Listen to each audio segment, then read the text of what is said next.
एक भजन से सेवा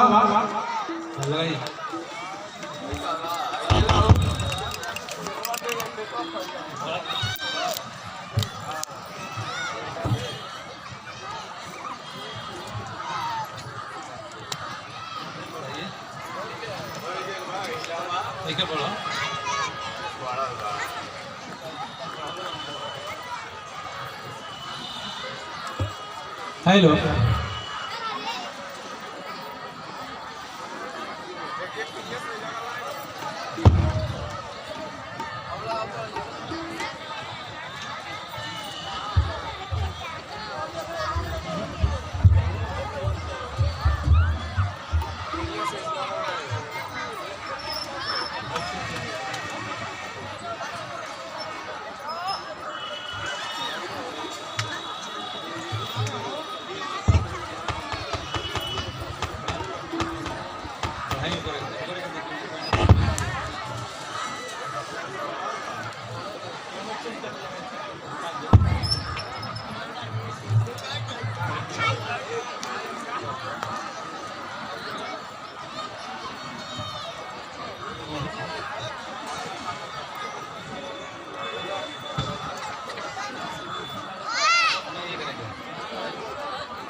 हेलो हेलो ठीक हेलो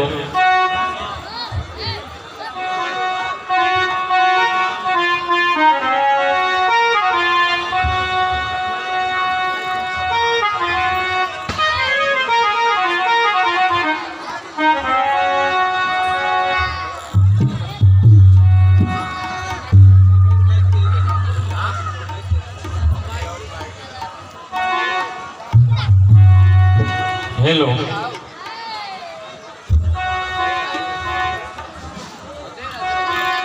साउंड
भैया भजन की सेवा बा भूल गया मन रे तो हरि भजन क्यों भूल गया भूल गया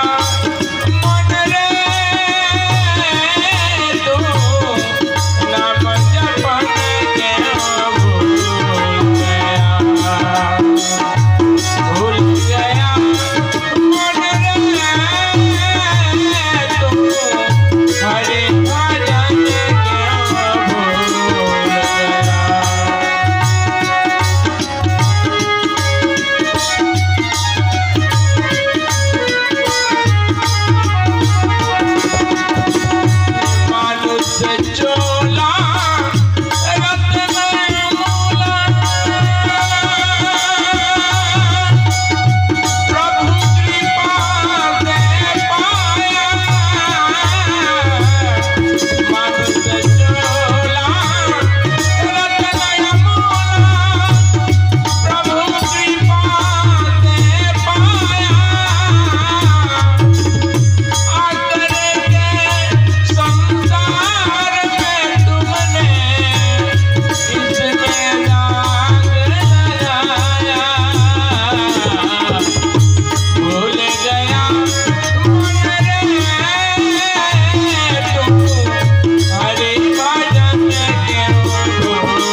हरिओम हरिओम हरिओम हरिओम हरिओम। Hello hello. जय जय श्री सीताराम, जय श्री सीताराम, जय श्री सीताराम, जय श्री सीताराम, जय श्री सीताराम, जय श्री सीताराम।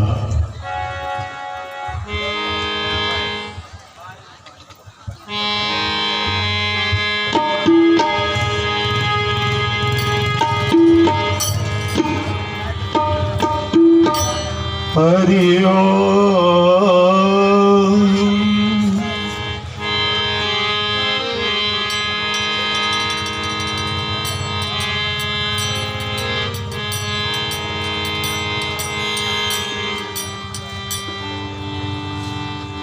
त्वमेव माता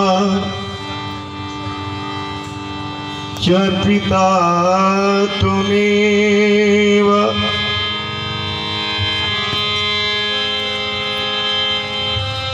त्वमेव विद्या दर्पिणं त्वमेव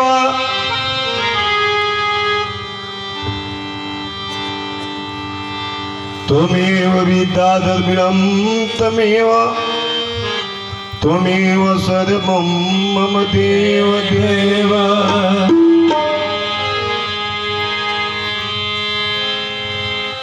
सीता अनुज समेत प्रभु नील जलत तनु श्याम मम एव सौ निरंतर श्री सगुणरूप श्री राम श्यामर रामचंद्र भगवान जी की पवन सूत हनुमान जी की जय। भाई बाप भाई बहन श्रद्धेय समाज विद्वजन कथा पंडाल में उपस्थित जनता जनार्दन श्रद्धामयी शक्तिमयी भक्तिमयी देवी सती अनुसुईया सीता गार्गी मैत्री के चरित्र में रहे वाला माई बहन ये यज्ञ के आचार्य श्री राधे श्याम महाराज जी वेदाचार्य सब साथ में इस यज्ञ के रामलीला मंडल के मोहन जी महाराज श्री राजकुमार दास जी,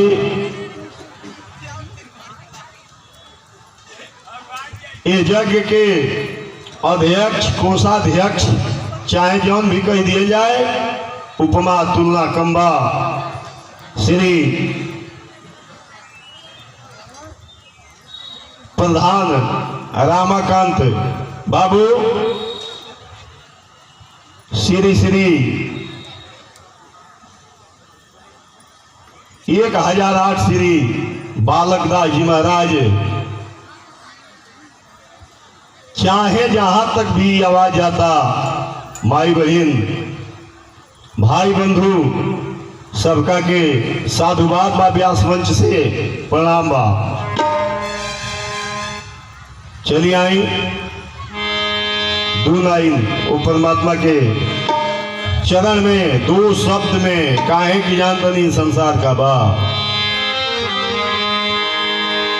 खौलत जहर के सागर इस संसार बाटे, खौलत जहर के सागर इस संसार बाटे, खौलत जहर के सागर इस संसार बाटे। श्री राम जी के छोड़ के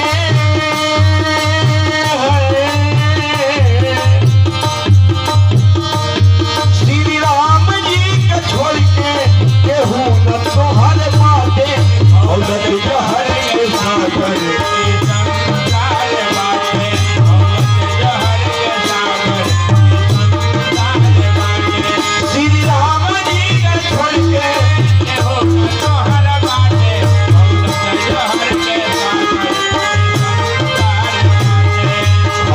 जहर के सागर इस संसार बाटे,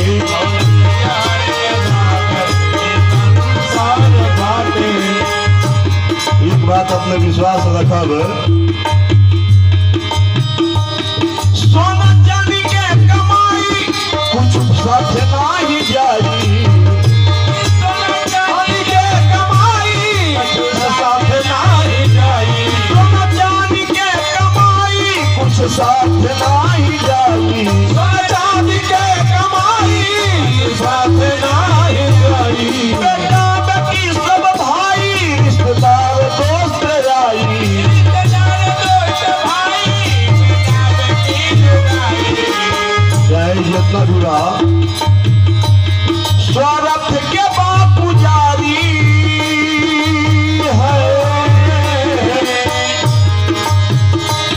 स्वार्थ के बापू जारी मतलब प्यार बाटे, खौलत जहर के सागर संसार बाटे, खौलत जहर के सागर संसार बाटे। श्री राम जी के छोड़ के श्री राम जी के छोड़ के केहू न तोहर बाटे, खौलत जहर के सागर संसार बाटे, खौलत जहर के सागर संसार बाटे। इनसे मांगा सीताराम सीताराम सीताराम जय सीताराम,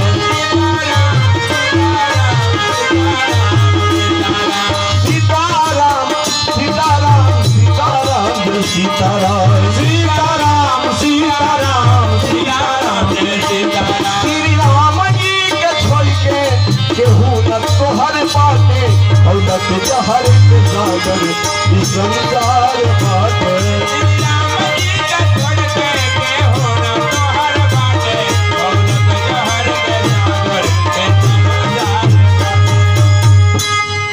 जय अक्षर सीताराम हो गई।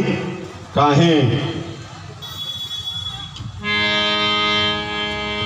भगवान के नाम ऐसा चीज है गोस्वामी जी लिखत नहीं कि भाव सागर च पार जो पावा, आराम कथा ता कह त्रिहनावा।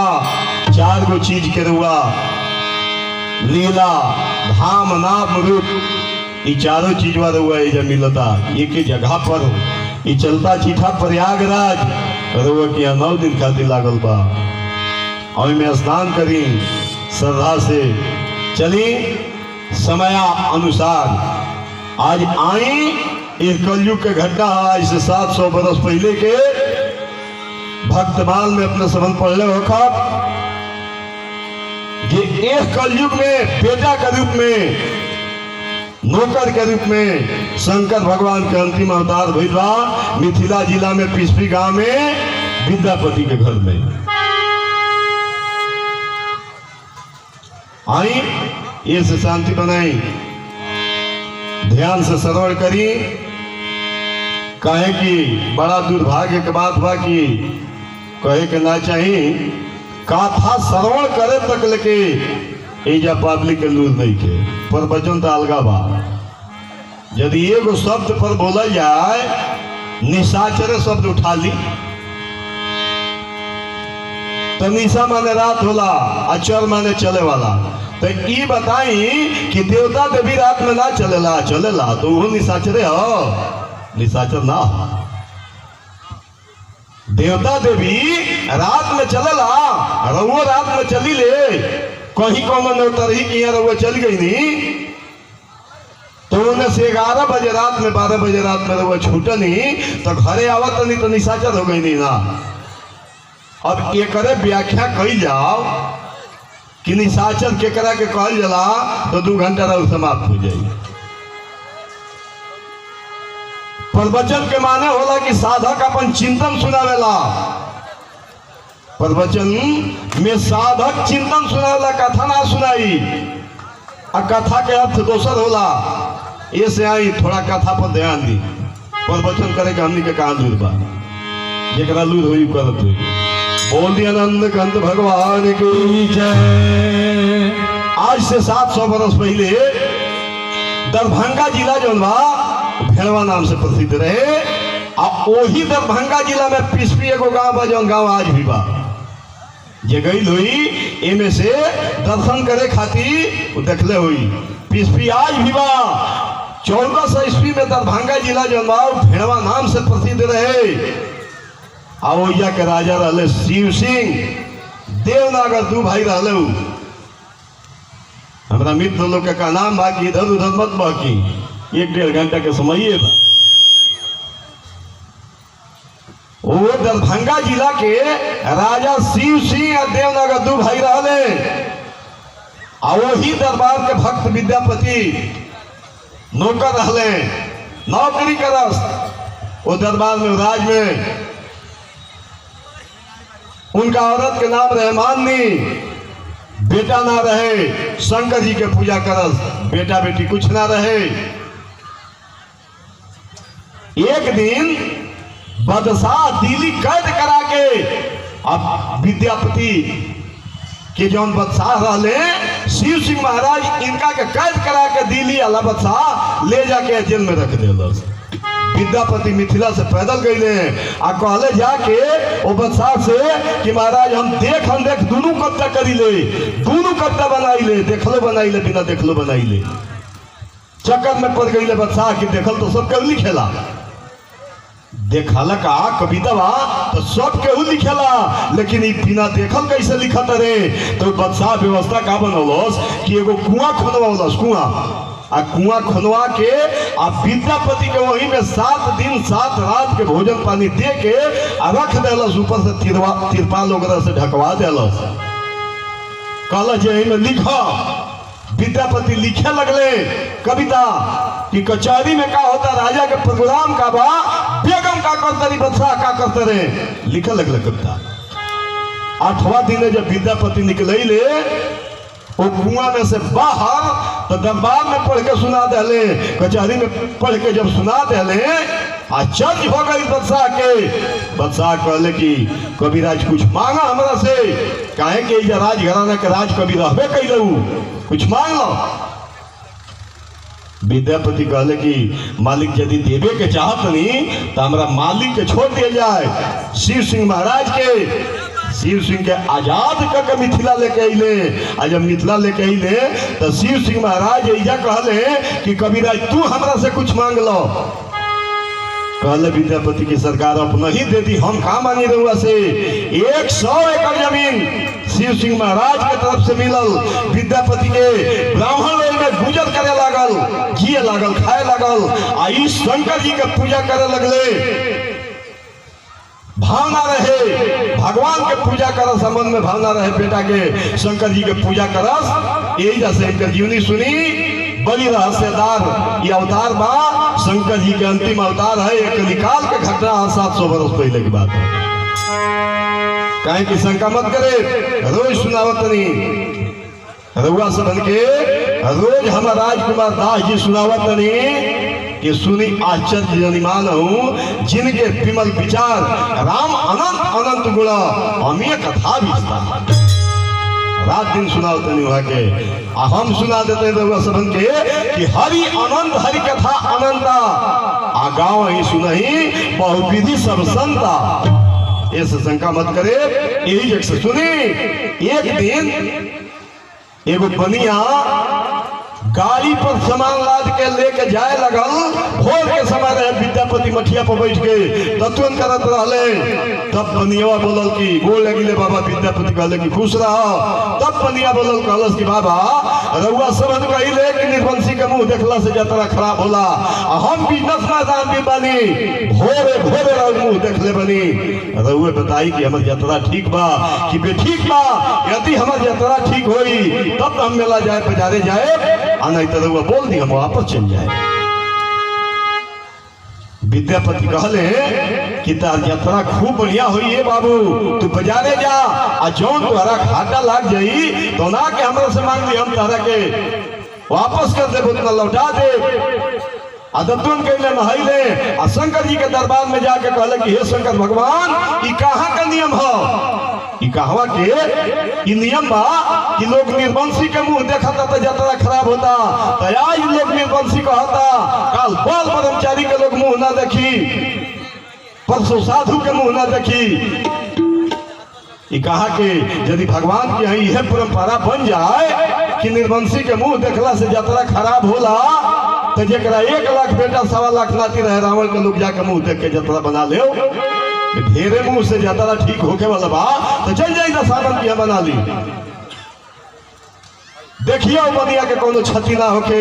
आज पक्का पुजारी बन के विद्यापति आपनो जमीन जायदाद जौन रहे आ जौन 100 एकड़ जमीन मिल रहे शिव सिंह महाराज के तरफ से तो हम शंकर जी के नाम से लिख दे ले। आज पक्का पुजारी बन के जितना जागीर रहे सब शंकर जी के नाम से लिख दे ले। जहिया लिखल है जागीर शंकर जी के नाम से पटीदारी में विरोध हो दिन ये शुरू हो गई कि हमने के जीते बन जाए, हमने के समझ में लिख कहे के दे। अभी हमने के जिंदा बन जाए काहे लिख दे, हम मंदिर में काहे दिया था विरोध शुरू। तो एक बात जान ली कि जब तक ले के विरोध नहीं के करत तब तक ले भगवत प्राप्ति ना हुई। भगवत प्राप्ति के बहुत बड़ा रास्ता है कि घर के लोग भी दुश्मन हो जाए तब भगवान मिली है। काहे कि प्रहलाद बहुत पहले भक्त रहे भगवान के, भगवान ना मिल रहे। भगवान कहिया मिले जहिया बाप खमा में बांध के मांगे लगल तहिया भगवान मिल गए। विभीषण बहुत पहले भक्त रहे भगवान के, उनका कोटी कुटिया पर झोपड़ी पर लिखा रहे सीताराम, लेकिन भगवान ना मिल रहे। भगवान कहिया मिले जहिया छाती में लात मार के भाई भगा देलस लंकेश तहिया भगवान मिल गई। दोनों बहुत पहले भक्त रहे भगवान के, भगवान कहाँ मिल रहे जहिया माए भा माई उठा के सुरुचि सुंदरी के गोद में से फरका फेंक देलस तहिया न भगवान मिले। भगवत प्राप्ति के बहुत बड़ा रास्ता है। परिवार भी दुश्मन हो जाए भगवत प्राप्ति हो जाए। ऐसे ध्यान न रहे, रोज भगवान की पूजा कर से ही जैसे जीवनी सुनी उनका। अरे बाबा के काम बाटे कविता बनावे, बाबा के काम बाटे कविता बनावे, अरे बाबा के काम बाटे कविता बनावे, बाबा के काम बाटे में पढ़ी पढ़ी सुनावे के नौकरी बड़ा जाके उहो जगावे के नौकरी बड़ा जाके उहो जगावे के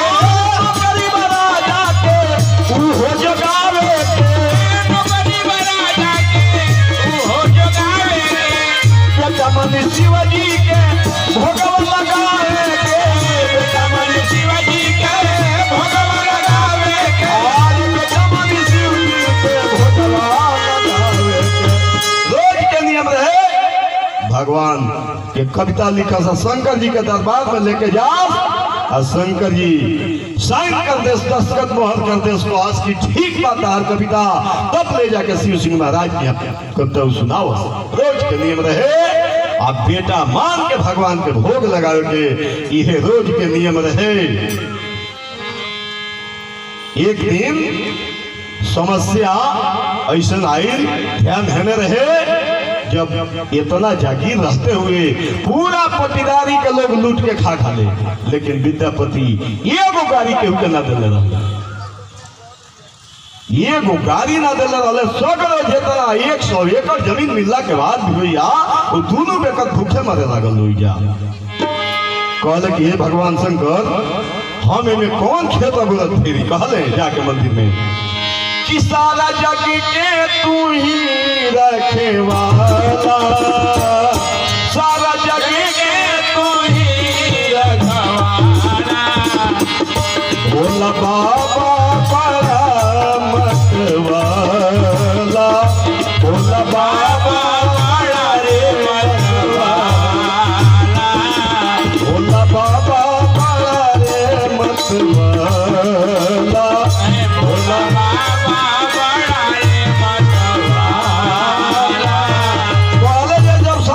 हम कौन खेतो करी आ कहले सुन जा रे सुन जा रे सुन जा रे सुन जा सुन जा रे सुन जा रे सुन जा रे सुन जा रे सुन जा रे सुन जा सुन जा रे सुन जा रे सुन जा रे सुन जा प्रिय भान पेंध मुड़िया के माला प्रिय भान पेंध मुड़िया के माला प्रिय भान पेंध मुड़िया के माला प्रिय भान पेंध मुड़िया के माला ओ भोला बाबा बड़ा मतवाला भोला बाबा बड़ा रे मतवाला प्रार्थना करे लगले शंकर जी के मंदिर में कहले जय जय हे ओघड़दानी महिमा तोहरे के जानी जय जय हे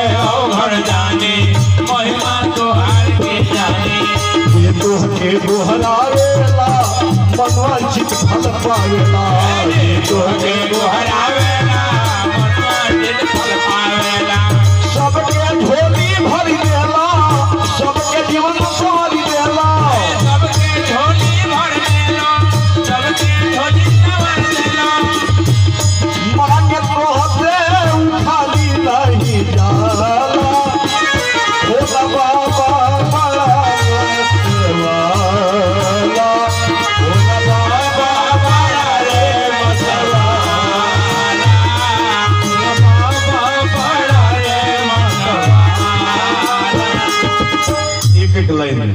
एक एक लाइन में ज्यादा ना समय देख के कोनो काम करे के चाहिए प्रार्थना करत दिन बीते लागल धीरे धीरे जब समय बीतल अरे आइला बुढ़ापा जब बीतला जमनिया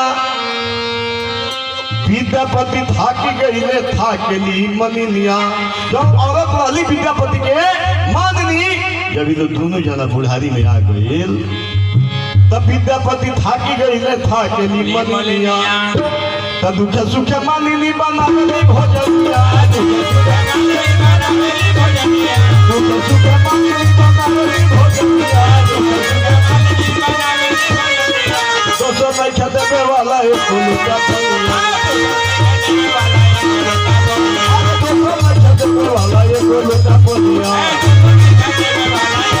पानी के दरिया जब केहू ना बच गई तो बुढ़ा हो गई रहले आ मंदिर में जाके रोत रहले आ इनकर आवाज भगवान शंकर के नाम से गूंजत रहे। जब इनकर मंदिर में गूंज भइल आवाज करा के रोए लगले शंकर जी के नाम लेके, तो शंकर जी उस समय में समाधि में बैठे जाते रहे। तब तक ले मैया पार्वती का नजर पड़ गई। पार्वती मैया कहली कि हे भगवान शंकर, जे भांग धतूर पानी रहुआ के चाह देला, मन चाहा काम करा लेला,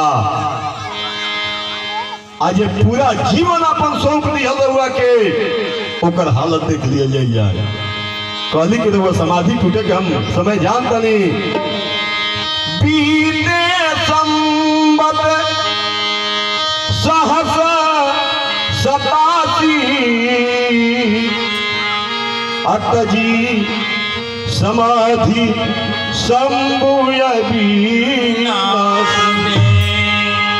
कहली पार्वती कि रउआ समाधि में एक बेर बैठी ले 87,000 वर्ष समाधि में रउआ रह जाइले। तब तक बुढ़ऊ के हाल देख ली, बेटा के नाम से पुकारल जाते नहीं, जल्दी जाई। पार्वती मैया कहली पार्वती शंकर जी से जय हो और करली गोहरिया, अरे जोगिया बड़ी सतपा नजरिया, रे जोगिया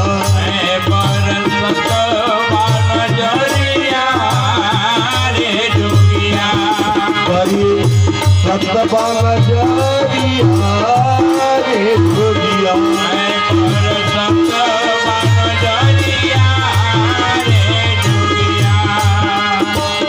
पार्वती शंकर जी से करली गोहरिया, रे जोगिया पार्वती जी शंकर जी से करली गोहरिया, रे जोगिया बड़ो सतपा नजरिया, रे जोगिया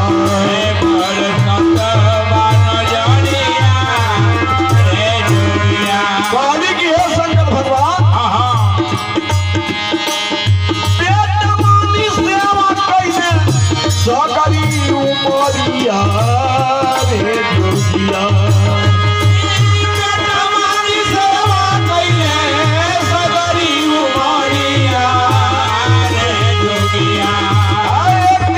विद्यापति मंदिर में जाके कहले कि तमेव माता जपसा तमेव बंधु चस्का तमेव विद्या द्रव्यम तमेव सर्व मम देव।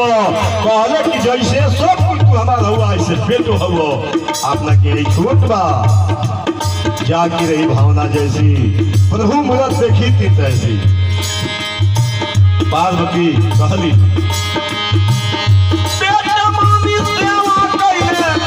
सकरी उमरिया, रे जोगिया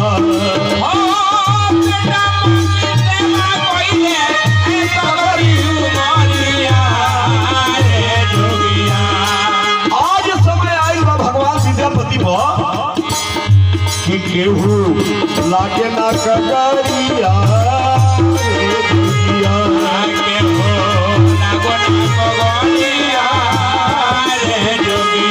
कहली की सरकार जल्दी जाई, बेटा के नाम से पुकारल जा रहा बनी। जाई बेटा पति का दुआरिया, रे जोगिया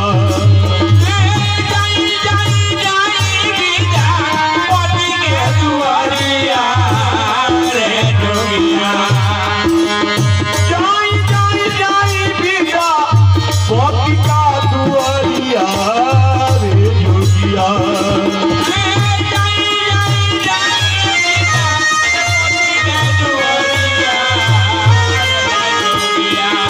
बड़ी जई है महतरिया, रे जोगिया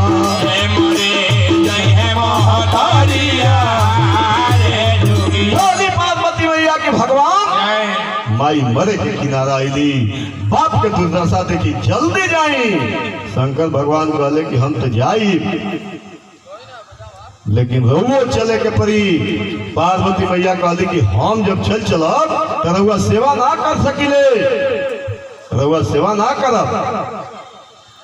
कहल शंकर भगवान कि बहुत लोग अपना पत्नी के छोड़ के अलगा रहल बा।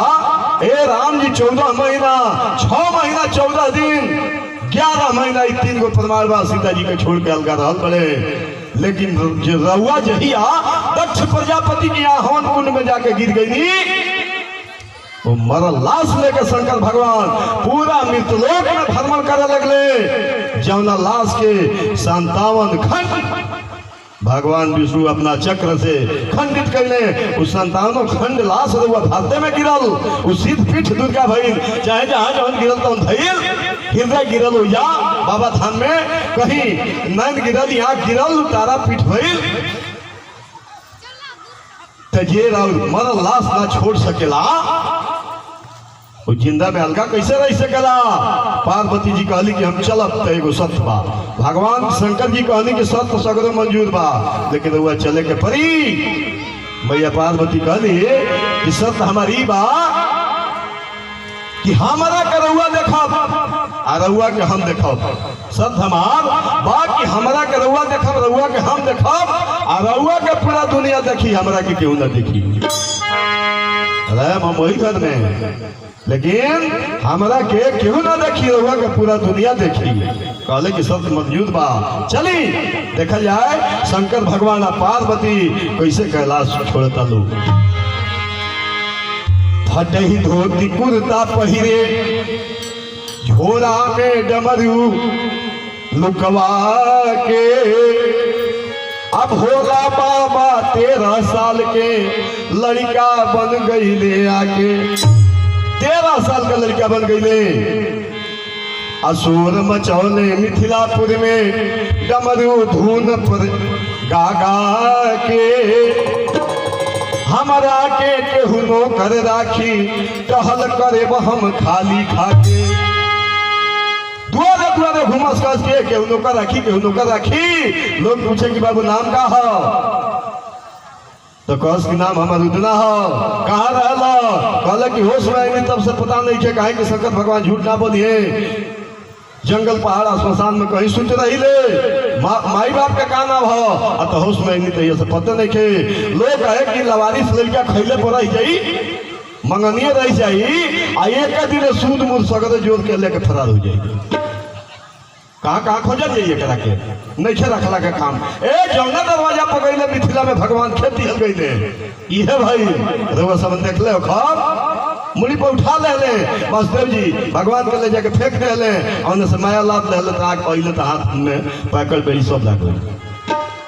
जब तक ले भगवान उनका लगा रहा, भगवान के मुड़ी पर रखले रहा, गंगा के धार पार कर गईले, बेड़ी पकड़ सब टूट गई।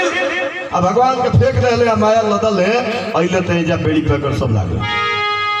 जौन दरवाजा पर शंकर जी गईले, सब लोग कहे कि लवारिस लड़का के रखला के काम नहीं खे। एक दिन सारा खजाना लेके भाग जाई। भोर के समय रहे, विद्यापति मुंह धोते रहे तो तुम करते रहे गईले, आ गोर छू के प्रणाम कईले। जौन अंदर भावना रहे विद्यापति के मुंह से निकल गई, कही दिले बूढ़ा आदमी की खुश रहे बेटा। जौन दिल में भावना रहे वो निकल गई कि खुश रहे बेटा। ता नाम का हो तो उदना रे तो नाम के थैले बरे तो नमे सुन के हमार 6 महीना दवाई बढ़ गई, 6 महीना कजी हो तो नाम के थैले बा। शंकर जी कहले कि केहू नाम धैले बा, नाम धैले बा, हमार नाम उदना हो। कहाँ रहे ला बाबू, आ तो होश में तब से घर द्वार के पता नहीं के जंगल पहाड़ आसमशान में कतही सुत रही ले। माई बाप के का ना हो, आ तो होश में तब से पता नहीं खे। कहले कि बाबू नौकर के जरूरी तो हमरा बा, नौकर के जरूरी हमरा बा, लेकिन एजा 2 बेकत के खाए के मठिया पर नहीं खे मिलत। जा कहीं नौकरी लाग जाई तो घूमत फिरत 10-15 दिन पर हमरा मठिया पर आ जाइ हो। तोरा के देखला पर एक बात याद आवता कि भगवान एगो ई संतवे हमरो के बेटा देले रहते तो जेब में उतना रहे और उतना विद्यापति रोज कहला सुनना कि देखो जौने दुआर पगनी है लोग खेती है लवारिस जान के आ तू हमरा के देख के रोत रह तो कान खोल के सुन लो तू लोग दोनों में कद खा ली है बच जाई तो हम खाए ना बची तो आज प्रतिज्ञा करते तारा कि जीवन में कोई भोजनो ना करो। ये भगवान का प्रतिज्ञा होता ध्यान लेने रहे। नाम तो हमारे उदना हटे हृदयानंद कहलेगा के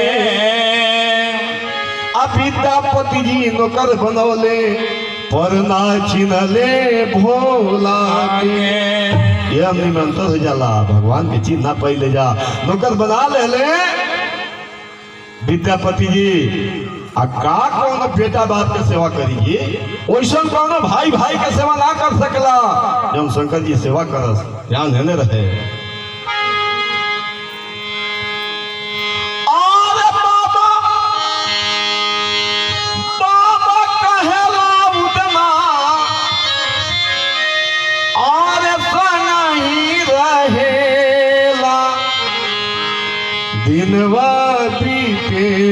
लागल बड़ा काल दूध मिलता हमने के जानते हैं लोग। हाँ सब काम दिहाले संभाल दिनवा बीते लागल दिहाले संभाल दिनवा बीते लागल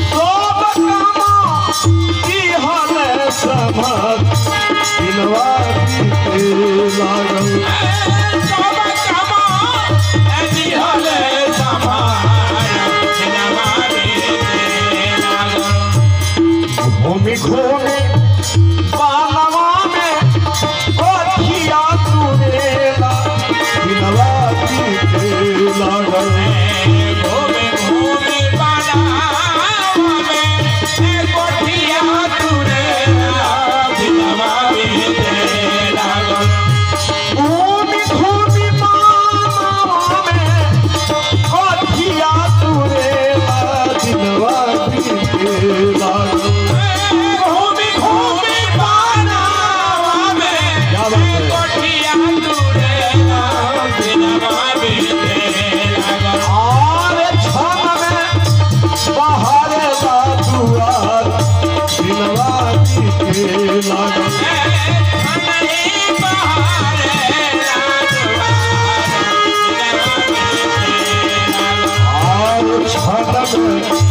बहारे लाजुआर दिनवा बीते लागल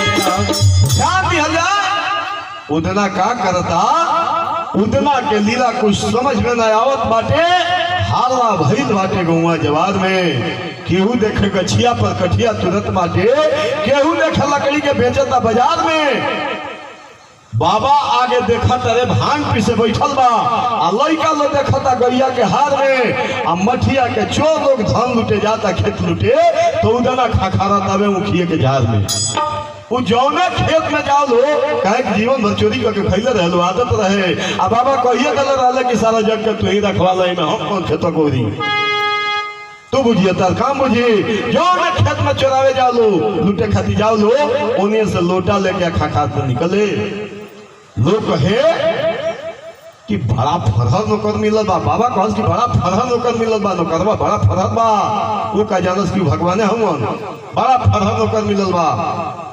गांव भर के ये कही उदना परेशान कर दिल जेने जेने लोग देखे उन्हें एक ही उदना से सारा लोग हैरान हो गए। ध्यान दिया जाए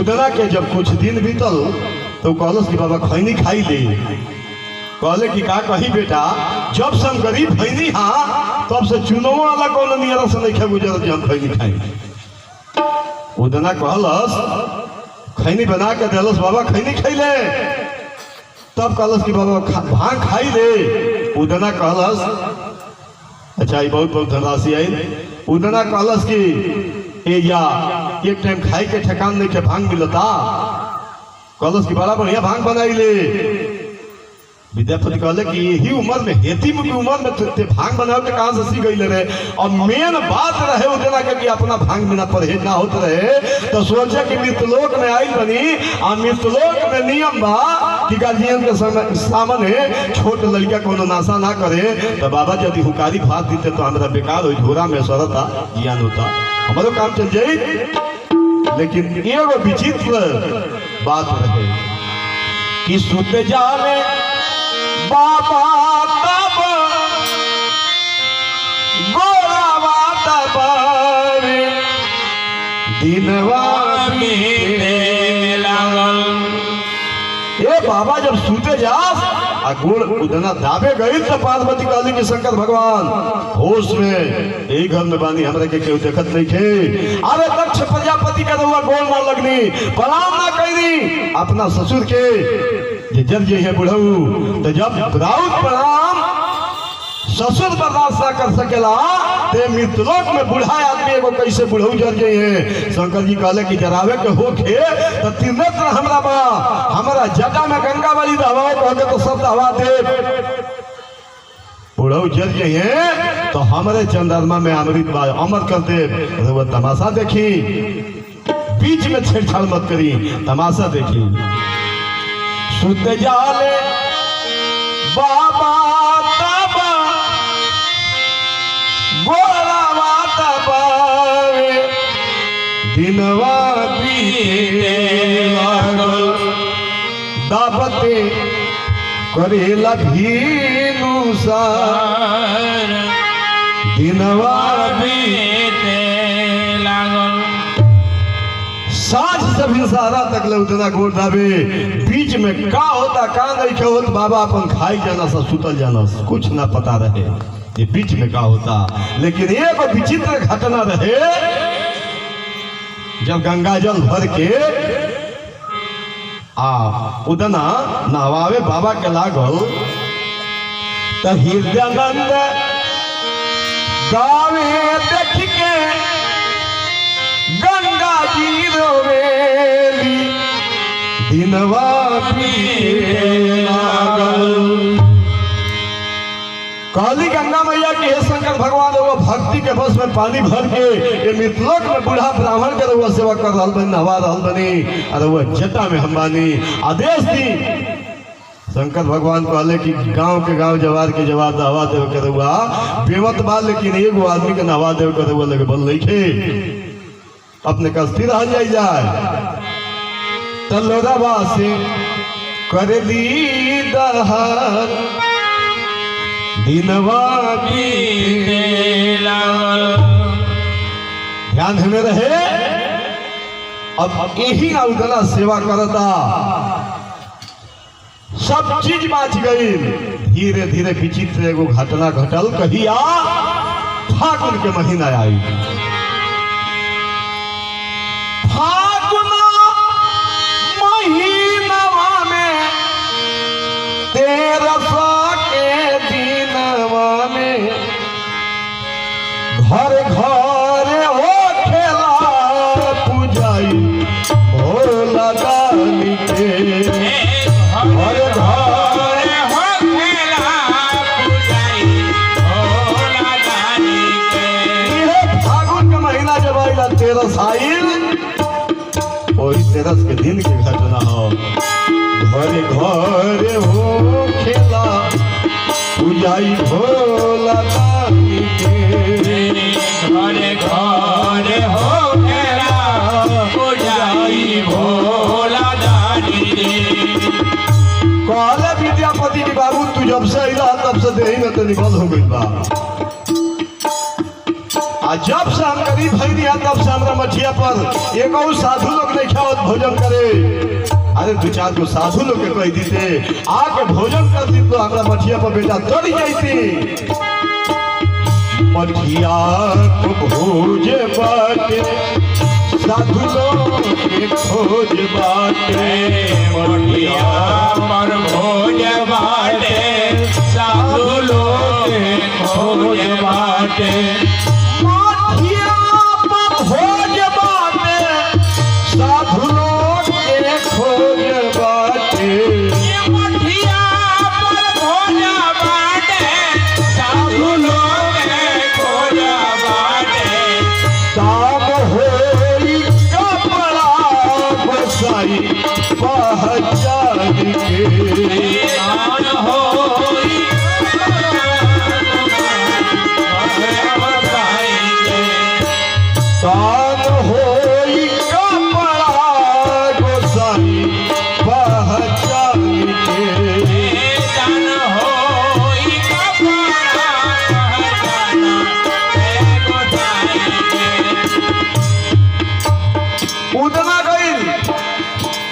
भर गाय चरौला साझी खलाइल। विद्यापति पूछले कि बाबू हमरा मठिया पर साधु लो आवे के सकारल ह?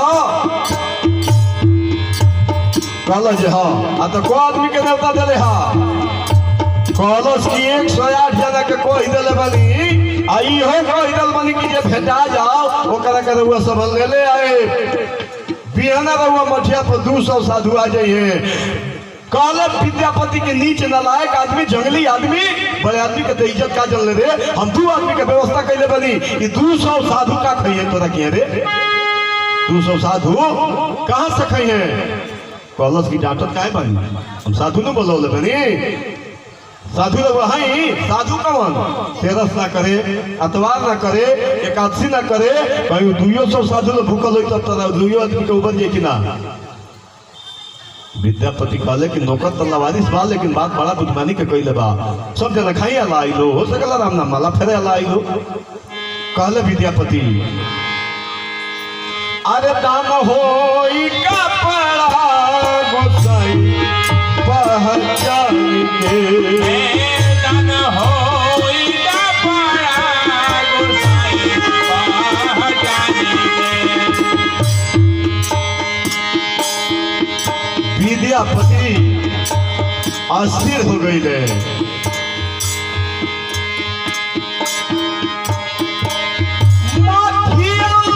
भोज बाटे साधु के खोज बाटे। मठिया पर भोज बाटे साधु के खोज बाटे। रुपया बाटे बड़े साल के।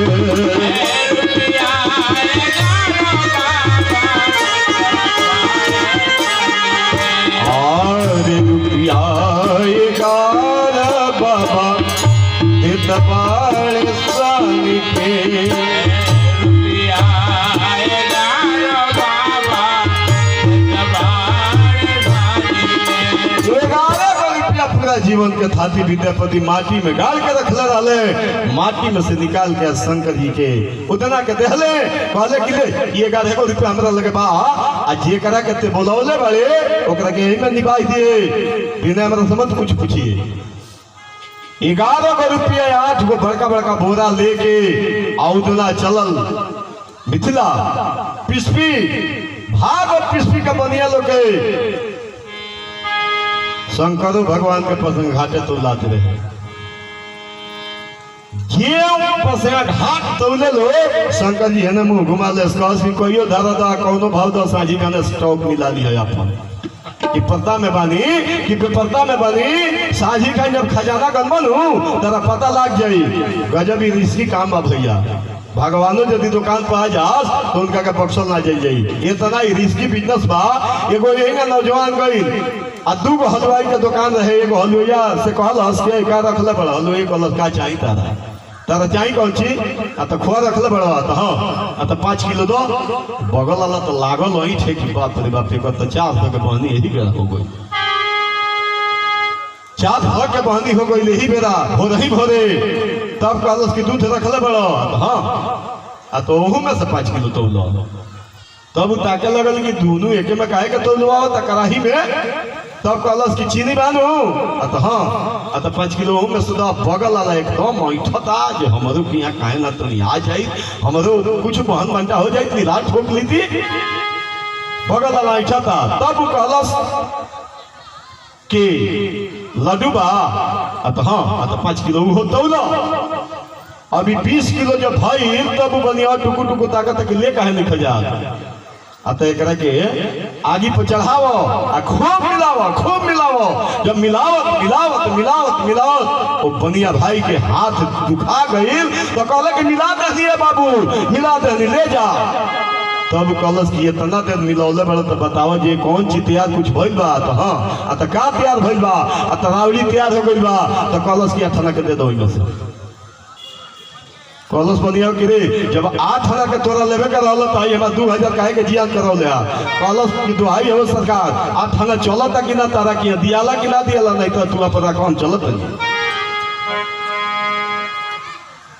भाग पिस्पी के बनिया लोग शंकर जी के पसिया घाट दौलता लोग ध्यान दिया जाए।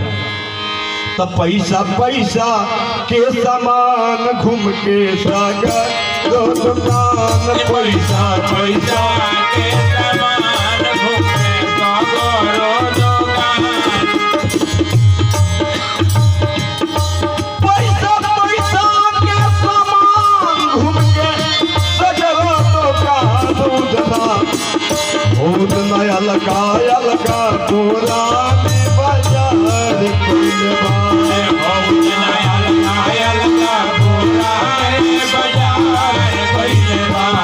रुपया में 8 बोलवा भरी गई। बहुत माया लगा बोला में बाजार खुलवा।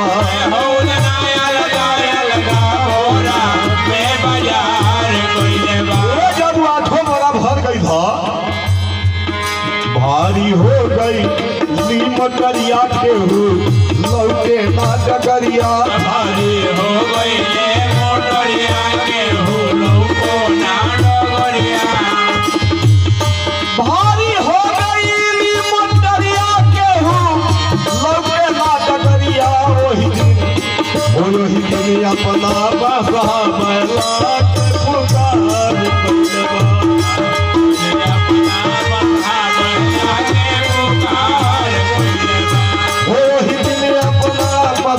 बैला के पुकार कैलवा।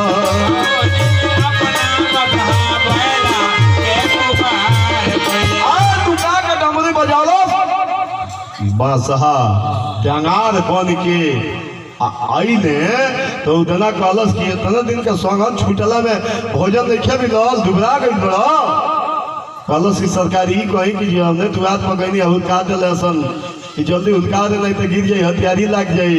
मोटा के आई रहती तो कौन बांध के रास्ते में रख ले रहते सर लगाई ही ना रहती। तो मोटरी बसहा पर लदाई लया के मठिया पर उतराई मोटरी बसहा पर लदाई लया के मठिया पर उतराई।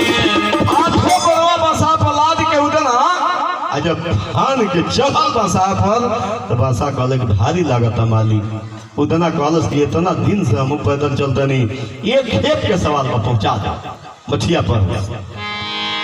तो मोटरी बसहा पर लदाई लया के मठिया पर उतराई। मोटरी बसहा पर लदाई लया के मठिया पर उतराई। मोटरी बसहा पर लदाई लया के मठिया पर उतराई। चिटकी ओ चिटकी मार के उगना बसहा के फरार कइलबा। चिटकी मार के उगना बसहा के फरार कइलबा। ओ चिटकी मार के उगना बसहा के फरार कइलबा। चिटकी मार के उगना बसहा के फरार कइलबा। आइल मठिया पर उतार डालो सकलस की बाबा विद्वान हुए जल्दी भाग जा। पहचान रहे हैं बसा हाथ जोड़ के कहले की सरकार पूरा अवतार में ये पहिल का यज्ञ है जो शंकर जी अपना हाथ से करस आ वो शंकर जी के हाथ के प्रसाद यदि शंकर जी के परिवार में ना मिले उतना कलश की सबका मिल जाई। ई प्रसाद पर हम लोग शिव लोग हम शिव सागर सभा भेजवा दे लेकिन जल्दी भागो काहे कि बाबा विद्वान हुए पहचान गई है। हम झूठ ना बोले हम बता दे कि हम कहाँ हैं और सेवा समाप्त हो जाई दिल टूट जाई पुराने आदमी के तब तक ले तू भाग जा जब तक ले बाबा पहचान ना पाओस। ये प्रसाद तारा लगे चल जाई। सगरो सामान ले आके एक बेर मठिया में उतार के आ गई विद्यापति के लगे कहलस कि बाबा अपना हाथे अपन यज्ञ करी आ एन साधु लोग आके बरगद का डेरा डाले लगल भंडारा खातिर साधु लोग बर का लया के डेरा डाले लगल और उतना जाके कहलस विद्यापति से कि अपना हाथे अपन यज्ञ करी। विद्यापति कहले कि गांव के लोग राय में नहीं खे हमरा कोनो हलवाई से परिचय नहीं खे जेकरा के बोलौले बड़े ओकरा के तेही खियाओ जेगा बुझाओ तेगा कर। तब गई उतना मानने के लगे कहलस कि मैया जी तन चूल्हा जला दी बना दी भोजनवा साधु लोग आ गई बा डेरा डालो ता माननी कहली कि हम 2 आदमी के भोजन बनावे वाला 200 आदमी के हमरा से ना बनी, एक के बुलौले बड़े ओकरा के खियावे चाहे बुझाओ तो पास से फिर हम कुछ नहीं खिजाना। 13 साल का लड़का जब उदना चैली जोड़ के आ खीर बैठौलस आ कठरा में आटा लेके आ पानी डाले लगल, जब साने गईल तो गंगा जी सोचली कि सारा लोग जौन बातवन सब केहू यही जवा हम ही एगो झुकल जाता नहीं। गंगा जी आके नीचवा से साने लगली कि भक्ति में मेहरारू के काम है, मर्द होके करत रहे। नीचवा से जब साने लगली आ ऊपरा से उदना 1 लोटा जब पानी गिरौल साटवा तो के जाए लगल। उतना दूर जब गई तो कहलस कि भाई 1 लोटा पानी से 1 मन पिसान रहेला का बात बा। जब ठकलस तो देखल गंगा जी नीचवा से सानो तरिया टबा उदना कहलस कि रउआ के नेवता दिले बा आ त पिसान सने आइल बनी आ त आइल रउआ पिसान को ये जिंदगी में सुनले बनी आज तक ले जे पिसान सने रउआ आइल बनी हेतना नुकसान हमार हो गइल के दी रउआ दे रउआ देह भागी जल्दी जाई। तब पार्वती मैया कहली कि हमार स्वामीनाथ भक्ति के बस में बेटा बन के जब परिवार में आ गई बड़े तो वो हिसाब से हम पतो ही कैनी हम हो चल के काहे ना मदद कर दी। ज्यों गईली पार्वती मैया भेष बदल के कहली कि हटी आउ आटा लेके जब साने बैठल तो शंकर जी कहले कि रउआ सानी हम जाते साधु लोग के बीजे करावे। पार्वती कहली कि अरे ई कहाँ का नियम हो, अभी ना सब्जी बनल ना खीर बनल, अभी आटा सराइले नहीं खा रउआ बीजे करे आता रउआ अब चूल्हा पर हमारे कौन चीज की चिंता, हम जाते नहीं अब साधु लोग के पंगत लगावे रउआ बुझी रहो काम बुझी। आवाज लगौली पार्वती मैया 8 महीने दुर्गा के कि जल्दी अपने समनाई स्वामीनाथ से कंपटीशन हो गई बा, जल्दी आई हमने के हार होता पतिदेव हमारे बारे साधु बाबा लोग के पक्ष में वो सब जल्दी आई। 8 महीने दुर्गा रूप बदल के 8 गो मेहरा रूप बदल के ओ घर में वो पंडाल में आ गईली आके वो अग्नि देव के गोहरावे लगल, वो बिना चैलिए के धाई धाई आज जरे लगल, अपने मने वो सगरो रसतवे तैयार हो गई, सेकेंडो ना लगल। आ जाके उदना कहलस कि बाबा सगरो तैयार हो गई बा, अरे वो अपना हाथे अपन भोजन कराई साधु लोग के यज्ञ करी। विद्यापति कहले कि अब के बाजार से आई लई कौन चीज ले आई बा, रेडीमेड तो दही चीला तो नहीं खेले के चली आई, जब बाजार से आई लई सगरो रसतवे के तैयार हो गई। गईले तो देखले जे सारा रसद सारा रसोई तैयार बा, परोसाए जब लागल तो साधु लोग एक और खा के हाथ रोक दियल। अब विद्यापति हताशा रहले कि भोजन खराब कर दिल बा, जब एक और साधु लोग खा के रुक काहे गई। कहले कि लवारिस लड़का बड़े आदमी के इज्जत लूटे वाला भोजनिया खराब कर दिल बा, एक और खा के साधु लोग काहे हाथ रोक दियल। साधु लोग कहल कि बाबा भोजन के बनौले बा, भोजन बनौले के बा। विद्यापति हताशा रहले, उनका बुझाई कि साफा खराब हो गई बा। कहले कि हमारा घर में एगो नौकर बा उहे बनौले बा। कहलो साधु लोग कि बाबा 80 साल का उम्र हमनी के हो गई, ऐसा भोजन राज दरबार में नहीं मिलल, एक दिन खाती अपने नौकरवा के तो हमने की यहाँ भेज दी थी यज्ञ में, हमनियों के यज्ञ सफल हो जाए। तब पतल चला के आ उदना वही जो खामा कल है कपार कल हाथ धो के आ खड़ा रहे मुड़ी हिलावत रहे के वही लायक तू तपस्या कइले बड़ तारा किया खाती तो नौकरवाई खालिए बा। आ विद्यापति कैसे कह दी है, उनकर जीवन साथी बन गए रहे नौकर। तब भोजन सब तैयार करे में अरे हाथ बगौरा मैया के अपर सत बाड़े दुअरा बाबा साधु संत खवैया परोसे लगले। अब काम मिलल उदना का बाटे पतल के फेंकवैया के धन्य धन्य हो खन लागल बहु व्यंजन के बनवैया के।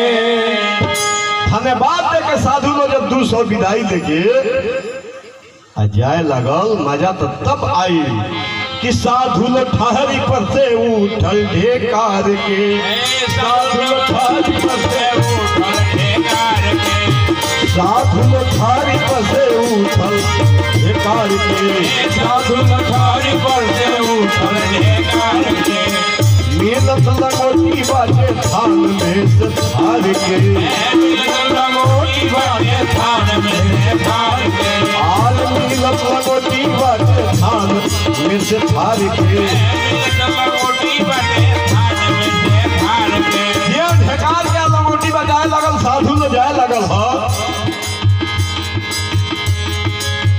इतने में बाबा दुआरा देखले निहार के, तने में बाबा दुआरा देखले निहार के, इतने में बाबा दुआरा देखले निहार के, बाबा दुआरा देखले निहार के, विद्यापति जब 200 साधु के विदाई कर दले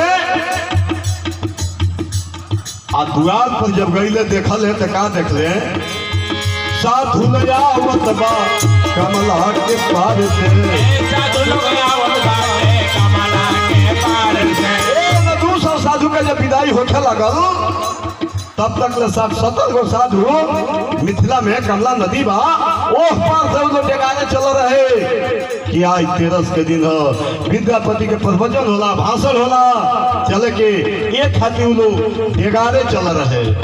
साधु लयावत बाटे कमला के पार से, साधु लोग आवत बाटे कमला के पार से, हम लोग गईले भंडार घर में, भंडार घर में जब गईले तो का देखले, खीर पूरी सगरो ओराइल बा हार के, खीर पूरी सगरो ओराइल बा ठार के, खीर पूरी सगरो ओराइल बा हार के, खीर पूरी सगरो ओराइल बा ठार के, खीर पूरी सगरो ओराइल बा हार के, खीर पूरी सगरो ओराइल बा ठार के, और खीर पूरी सगरो ओराइल बा हार के।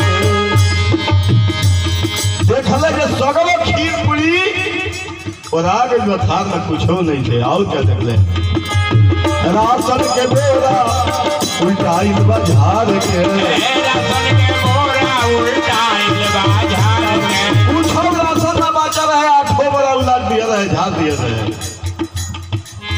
बाबा उदास मने बैठेले हार के, बाबा उदास मने बैठेले हार के, बाबा उदास मने बैठेले हार के, बाबा उदास मने बैठेले हार के, मैया जी पीछेली दोनों के पार के, मैया जी पीछेली दोनों का पार के, और मैया जी पीछेली अपना कपार के। मैया जी पीछेली अपना का पार के, जाके बाबा शंकर जी के मंदिर में बगल में उदास होके बैठ गईले, उतना गई दौड़ल, कहलस कि बाबा बाबा जे इतना बड़े यज्ञ कर दे, ओ ढेकारे ला, खखारे ला, ऐठे ला, आ रउआ इतना भारी यज्ञ करके उदास से कपारे हाथ धर के काहे बैठल बानी। कहले विद्यापति की 60-70 गो साधु आओ तो उ लोग का खाई दे, उ लोग का खाई। तब उतना कहलस कि हम व्यवस्था कैले न बानी, खीर पूरी धैले बानी टीना में उबार के। कहले विद्यापति के 2 से 4 आदमी के तो टीना में खीर पूरी उबार के धैले ऊपर 60-70 साधु लोग के काम चल जाई। कहलस कि शंकर जी का नाम गाई ना, शंकर जी का कृपा होई तो प्रसादिया पवा के लोग चहट देव। विद्यापति कहले कि पवाओ प्रसादी। अब खीस में जाकर उठार का बैठ गए, आ कौन खी ताके लगले कि पवाओ तो प्रसादी। और माननी मैया कपार पर हाथ धर के बैठ गई कि लवारिस लड़का बड़े आदमी के इज्जत का जानी, ई खाले जान मारी हमनी के।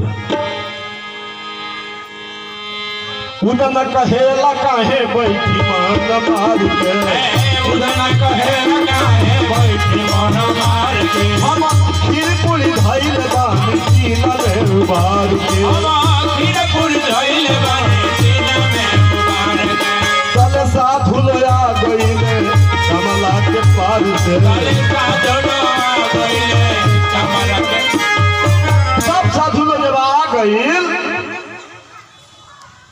तो उदाना तिरपाल ले जाके बिछावे लागल। विद्यापति कहले कि जब प्रसादी देवे के बाद तो खड़े खाली हाथ पोते दी, ये तिरपाल बिछौना के कौन जरूरी बा? ये हमर खाड़े इज्जत मारी। ये जंगली आदमी इतना दिन तक घर में रह गईल, ये लवारिस लड़का बड़े आदमी के इज्जत का जनलस। अब दांत पीसे लगले जब वो तिरपाल बिछावे लगल आ साधु लोग के कहे कि आई लोगी बैठी लोगी। साधु लोग बैठ गईल तो जब घर में से पतल लेके आई पतल चलावे लगल तो अब और दांत पीसे लगले। ऐसा हो गई कि भागू वाला तो अब ना रहे, कहाँ भाग के जाइए? कौन की ताकत रहा कि पवावत प्रसादी पवा प्रसादी थे। चार दाना होने से खीर लेके शेर भर एगो थरिया में आइल चर्चा दाना जब भरत गई पतल में तो साधुओ लोग अपन जाटा खजुआ लगल कि दादा ई थारी पर बैठा के दू गो चाउर काहे के चलाओ तो पतलवा में।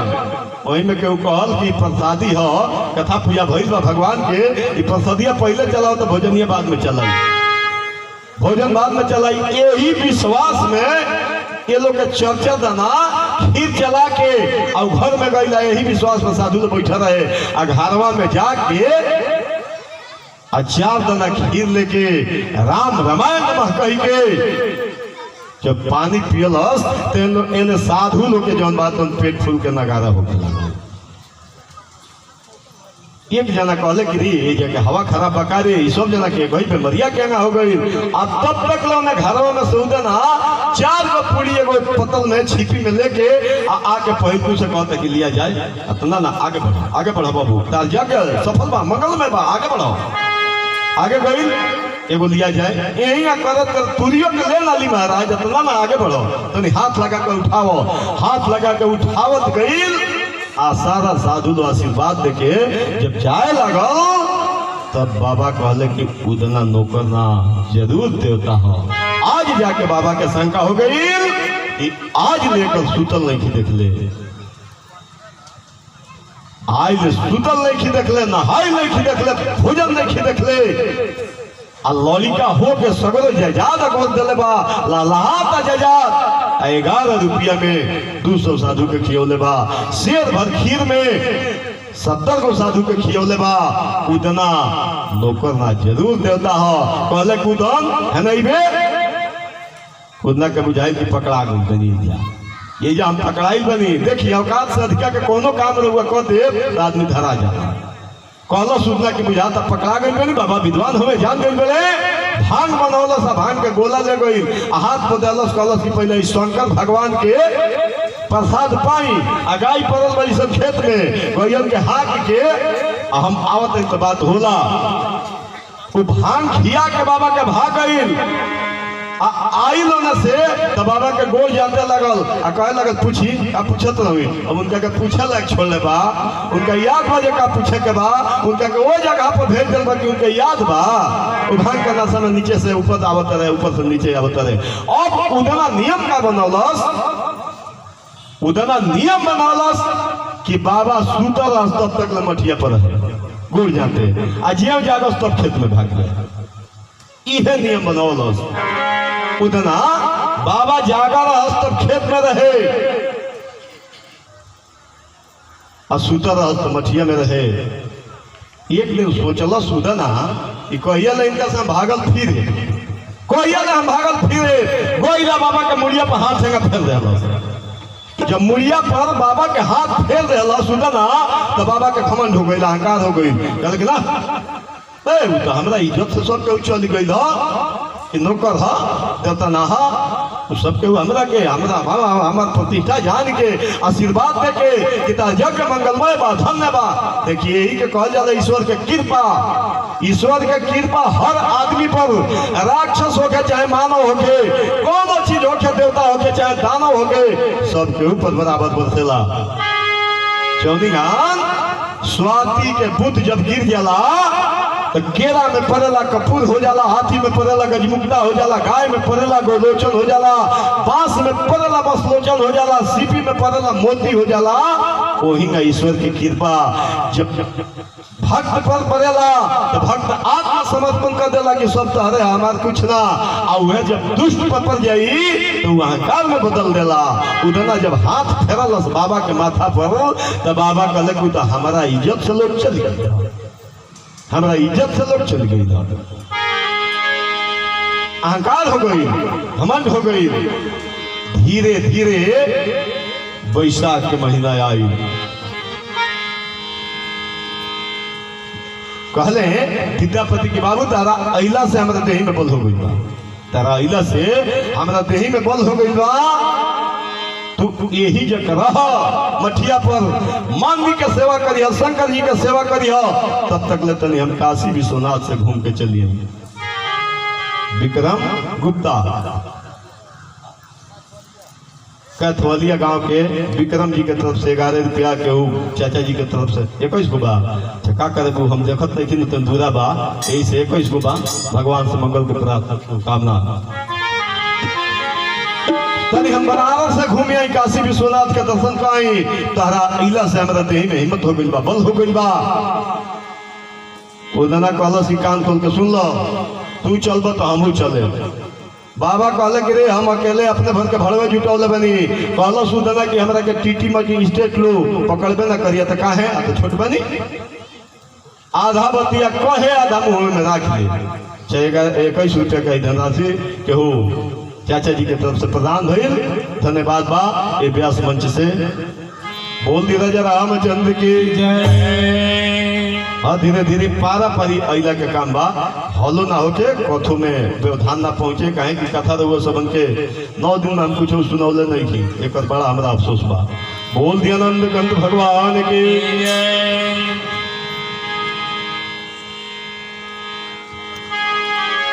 बाबा कहले कि हम अकेले अपने घर के भाड़ा व्यवस्था कैले बनी। कहलस कि हमार भाड़ा ना लगी, टीटी मजिस्ट्रेट हमरा से ना मांगे। कहा है तो छोट बानी, तो काशी में इतना ना ज्यादा भीड़ होला कि ते भुला जाइबे, अते भुला जाइबे तो हम जियब के नाम उतना कहलस कि भुलाई तो हम खोजी ले, तो हम भुला के नहीं जाए। आधा बतिया कहे आधा मुंह में रख ले। बाबा कहले कि भुलाई लोग के ते के खोजे ले। कहलस कि ढेर दौड़ी ले, लड़का बनी ढेर हम दौड़ी ले, भुलाई लोग के हम पता लगाई ले। कहले कि कान खोल के सुन लो, मठिया पर रहे के बाद शंकर जी के सेवा करे के बाद आ माननी के सेवा करे के बता नहीं खे जाए के। उदना कहलस कि तू कान खोल के सुन लो, तू चल तो हम चलब। मेन बात वो करे रहे उदना के कि काशी विश्वनाथ हो जाता रहे तो ये चल जाइए तो दर्शन के कर करिए, हम तो इनके घरे रहो दर्शन हो जा करिए के कर, इनका संग हम चल चले तो हमारे लाखों भक्त ही है, दर्शन तो हो जाई। वो लोग के ध्यान दिए जाए। 11 रुपया के बच्चा के तरफ से प्रदान हुई। शंकर जी से बार बार मंगल के प्रार्थना, शुभकामना। दिन दुना रात चौगुना परिवार में हमेशा मंगल होते रहे, बार बार प्रार्थना भाई। 21 रुपया के भक्त के तरफ से प्रदान हुई। भगवान से मंगल के प्रार्थना, शुभकामना।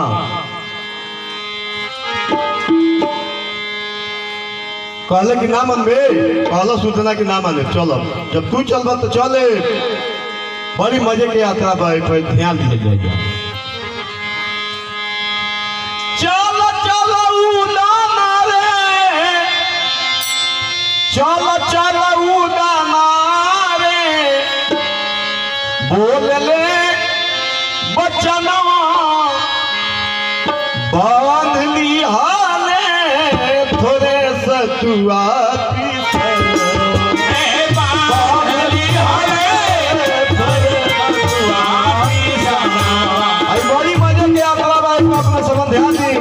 भगवान एक संगे। तो माता जी के तरफ से 21 रुपया के धनराशि आ गई। देखी लोग मांगत ऐसे नहीं कि मांगल खराब हो, जबान घट जाला, ऐसे जो गावल ईमान घट जाला, ई बलाई हरी सकल सम्मान घट जाला, नीचा हाथ होला तो स्वाभिमान घट जाला। मंगल राजा बलि से भगवान तो पावना भइले, रहे सब पहले कमल कुकुराधा भइले, हो के बैकुंठपति घाट के कौना गइले। ऐसे मांगी मत तो बिना मंगले कामो न चली। जग रहुए समझ आधारित बा, हम मांगे ना लेके रहुए समझ के दे देवे के चाहिए। बोल दी राजा रामचंद्र की जय। हाँ हाँ बांधली हले थोड़े सतुआ पिसलवा बांधली हले थोड़े सतुआ पिसलवा चल चल उड़ा मारे चल चल उड़ा मारे चल चल उड़ा रे चल चल उड़ा रे बोले बचना बांधली हले थोड़े सतुआ पिसलवा बांधली हले थोड़े सतुआ पिसलवा आरे बांधली हले थोड़े सतुआ पिसलवा बांधली हले थोड़े सतुआ पिसलवा उदमा उठाई लेला उदमा उठाई लेला उदना उठाई लेला उदना उठाई लेला माथा पर मोटरिया चल भाई ले आगे बाबा के सनवा चल भइले और बाबा के जमाना आरे चल भाई ले आगे बाबा के सनवा चल भइले आज बाबा के जमाना और वो सब ले के दू चार प्रति काहे के भाड़ा लागी न विद्यापति के जाए के बा बनारस हो जाए के बा नियरा के बात बा बहुत दूर बा बांधली हले थोड़े सतुआ पिसलवा बांधली हले थोड़े सतुआ पिसलवा ये जब मोटरा अपना मूली पर मोटरी उठा के बाबा के आगे आगे चलल हा तो शेषनाग कहले कि सारा लोक सेवा में सार्थक हो गई हम इनका गला के हार बन के भार भइल बनी हमार जीवन सार्थक ना भइल 76 कार के शेषनाग आ कहले कि सरकार सेवा के मौका दिया जाए सेवा के मौका दी उदना कहलस कि बाबा चीन जाइ है आ चीन जाइ है तो सेवा समाप्त हो जाई मर गई है पुरनिया आदमी कहले शेषनाग की सेवा के जरूर मौका दी थोड़ा सा मौका दे दी शेषनाग कारी देले शेषनाग कारी देले सतनाग कारी देले सतनाग कारी देले शेषनाग कारी देले शेषनाग कारी देले नाग कारी देले नाग कारी देले माथ पर छतरिया और कइले ओइ बाबा के नजरिया पारी कइले ओइ पर बाबा के नजरिया और पर कइले ओइ बाबा के नजरिया पारी कइले ओइ पर बाबा के नजरिया 2 मिनट रुक जाके ये शब्द के चढ़ावा चढ़ा लेवे थी कथा बढ़ी चिंता कैला का काम नहीं खे दान दे के फिर बैठ गईला के काम बा बड़ी झोरा बा उझिल दी ओ जाओ झिली झोरा लेके जाई महाराज अच्छा आई देखा जाए बहुत बहुत धनराशि सब कुल माता बहन सब भगवान के यहाँ आयल पहुँचल श्रद्धा से भगवान से मंगल की प्रार्थना करब शुभकामना 3 दूना रात चौगुना परिवार में हमेशा मंगल होते रहे कि शंकर जी से हम बार बार प्रार्थना करब आरूढ़ मायक के भी है कि बार बार हम प्रार्थना करब बोल दी राजा रामचंद्र की शेषनाग 76 कार के अपना माथ पर मोटरी ले ले कहले कि सेवा का मौका दिया जाए सेवा के शेषनाग कारी देले शेषनाग कारी देले सतनाग कारी देले सतनाग कारी देले माथ पर छतरिया बोल कइले ओइ बाबा के नजरिया पारी कइले ओइ पर बाबा के नजरिया और पर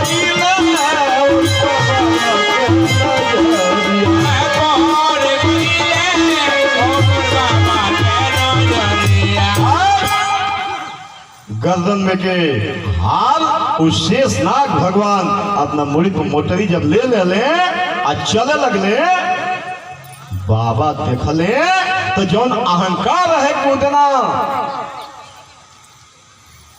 देवता ना नौकर हो, अहंकार समाप्त हो गई।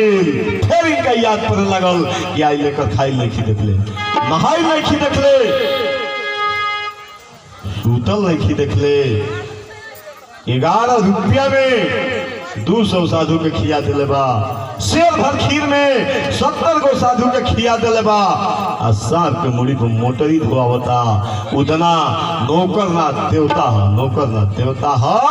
जो सांप देखले मोटरी धोआवत, बाबा पाछे फरका खड़ा हो गई बलुआ रेता में, आ कांपे लगले, थर थर बाबा कांपे लगले। और उतना कहे बाबा जल्दी चली जल्दी चली। जब पाछे घूम के उतना देखलो तो बाबा के सुख आते ना रहे। बाबा 2 माइल फरका जौन बात खड़ा होकर चौरा में थर थर कांपत रहे, थर थर बाबा कांपत रहे। उतना कहल कि बाबा भैया का कहते जल्दी आई जल्दी चली, बहुत दूर चले के बाद। बाबा गईले नियरवा कहले कि उधर तारा माथवा पर सांप रहल का।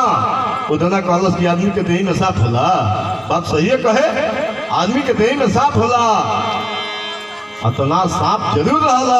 उधर कहल कि देखी ऊपर से सूर्य के प्रकाश आ नीचे के बलुआ रेता आ गर्मी, ई बैसाख के महीना आँख चौंधिया गई बा। जरा आँख चौंधिया जाला ओकरा लाल पियर हरियर कोई रंग के लौकेला। कहले कि हमार आँख चौंधिया गई बा, तार आँख ठीक बनू, चलो हम नियर आइल बनी, तारा से कहवाई, हम ना कहब, तारा से कहवा ले। एक बात जान ली कि विद्वान जरूर कहवा ली। मूर्ख में विद्वान में ज्यादा के फर्क ना होला। विद्वान जाए से पहले सोच लेला, आ मूर्ख गईला के बाद पछताला। विद्वान बोले से पहले सोच ली, आ मूर्ख बोलला के बाद मुड़ी गाड़ेला। विद्वान करे से पहले सोच ली, मूर्ख कैला के बाद पंचायती में दंड भरेला। ज्यादा अंतर नहीं खे, थोड़ा ही अंतर बा। कहले बाबा कि चलो हम नियरा ले बनी, चलो तारे से कहवाई, हम ना कह, चलो।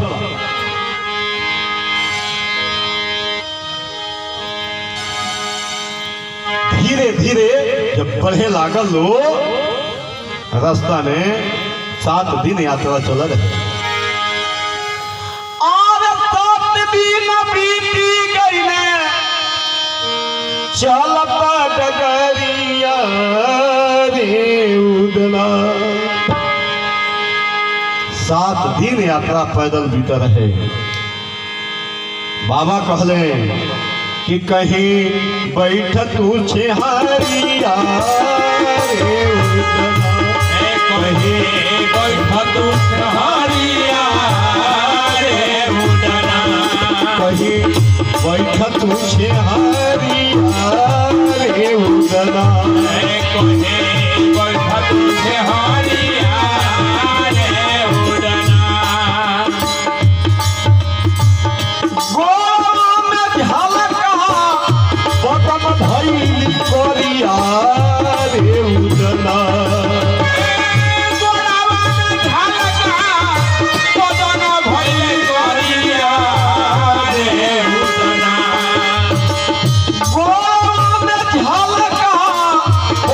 भैली कोरिया रे उदला।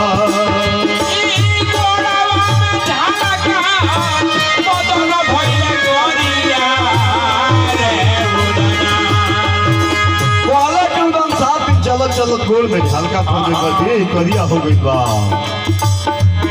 कतही बैठ तू छेहारिया रे उदला, कहीं बैठ तू छेहारिया रे उदला। पानिया पिया बाबा करले गोहरिया रे उदला, पानिया पिया बाबा करले गोहरिया रे उदला।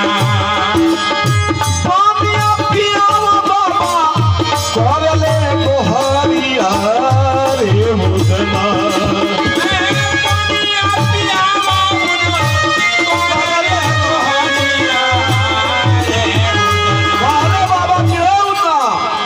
हमरे फूलत बास ससुरिया रे उजना हमरा फूलत बास ससुरिया रे उजना हमरे फूलत बास ससुरिया रे उजना हमरा फूलत बास ससुरिया रे उजना उदन पानी पियाओ कहीं से हमरा के